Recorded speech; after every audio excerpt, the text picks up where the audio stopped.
Hooty hoo, all my stock market gamblers. Welcome today. I'm Tall Mike. I'm so glad you're here. What do we got going on? Well, we've had the market sell off, right? Now the question remains, is the top in? Was that the high?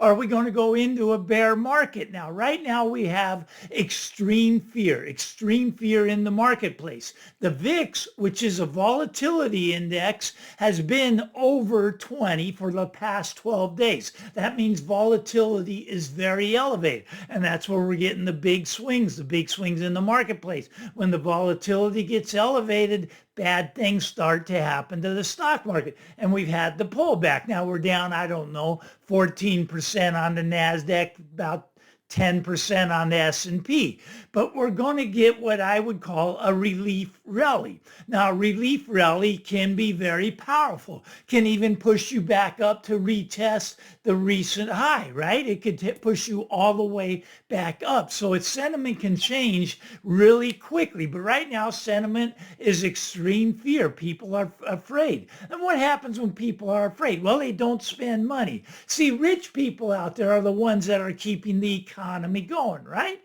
But when the rich people see the stock market crashing, see their house crashing, well, they start to get fearful and they do not spend the money. So the economy starts to crash. Now, once they revise the numbers, I think you're going to find that the recession started last year, probably around October. They're going to revise the numbers. Atlanta Fed, they're predicting 3% drop in GDP in the first quarter, right? But that would take us in the start of the recession. But I think they'll revise the numbers and the recession started back around October. Now, hopefully we don't go into a depression. But the thing is that spending has kind of fallen off the cliff. It's dropped 1% month over month, which would put it at a 12% drop annualized, right? Spending down 12% annualized, dropped 1% in the last month. Okay, now what is this? Okay, the thing is that people have run out of money. Well, they don't have any money to begin with, but they've run out of credit. They've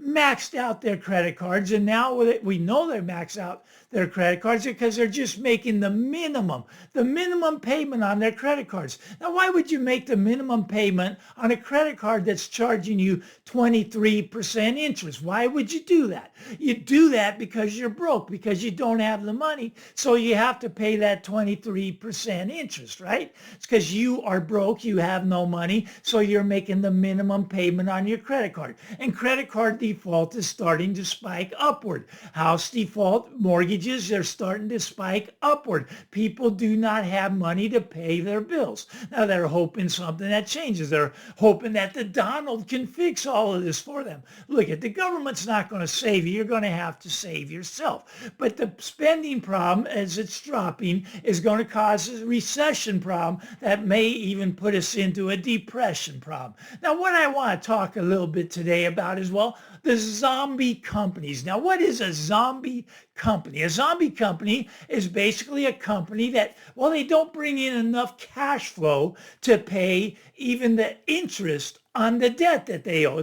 Our government's going to become a zombie country eventually, where we don't bring in enough taxes to even pay the interest on our debt. You see, zombie companies make up 20% of the S&P 500, the top 500 companies, 20% of them are zombie companies. They don't make enough money to pay the interest on their debt. The only way they can stay in business is if they can get more debt. Now, if they can't get more debt, they go out of business. Now, when a recession comes, it gets really hard for the zombie company to get more money to stay in business. So a lot of these companies are going to get flushed out. Now, a lot of people think a recession is bad. No, a recession is necessary.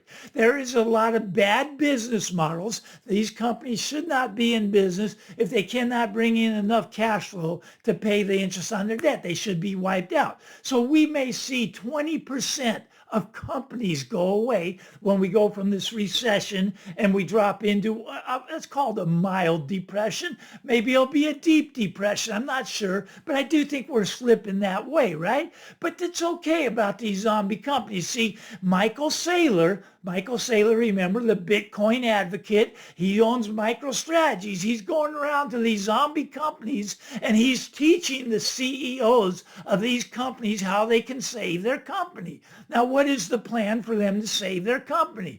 Don't worry about all the money you're losing with your business. Just leverage out your balance sheet. Any assets you have, we're going to leverage those and we're going to buy Bitcoin with it. It's going to be a very great thing, right?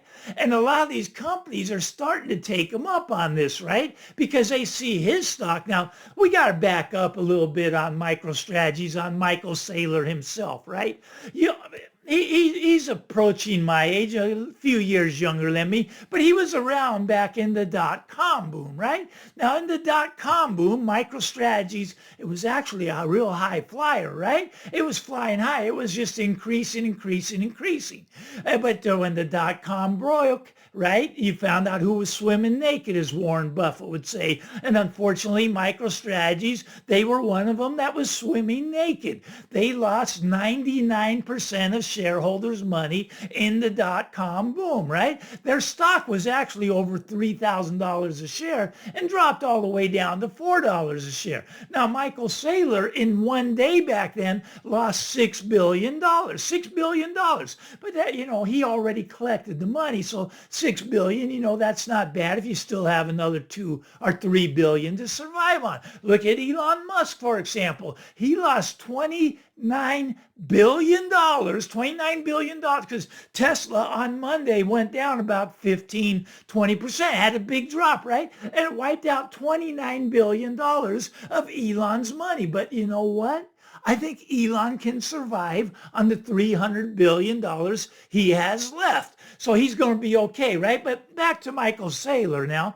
His company went from over $3,000 down to $4, right, during the dot-com bust. So he already had a failed company. And for the next 10 or 15 years, it kind of plugged along doing nothing. He just still did the software thing, continued to lose money. But he was a zombie company, if you will. And the way he got out of that was by buying Bitcoin, right?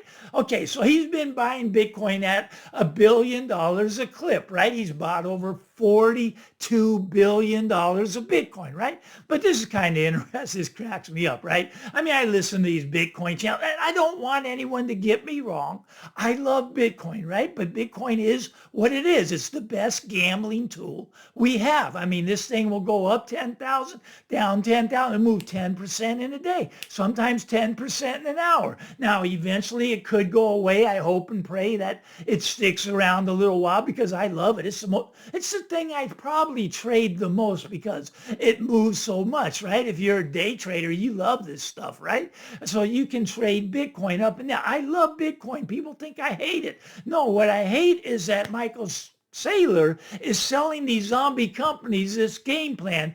Don't worry about their business. Don't worry about your product. You don't need a product. You don't need a service. All you have to do is leverage your balance sheet and buy Bitcoin and your stock will go up. And that's exactly what has worked for Michael Saylor, right? So he's bought $42 billion worth of Bitcoin. Now, $42 billion.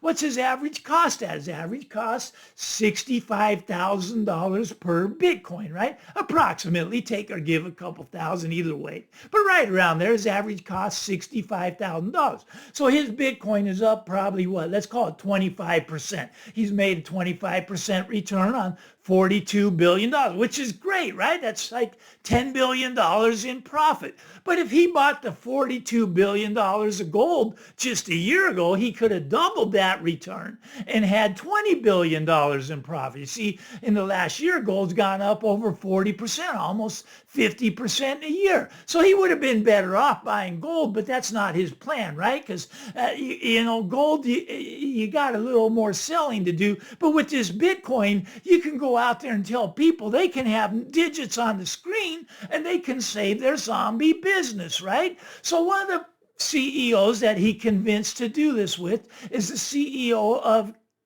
the company's called KULR.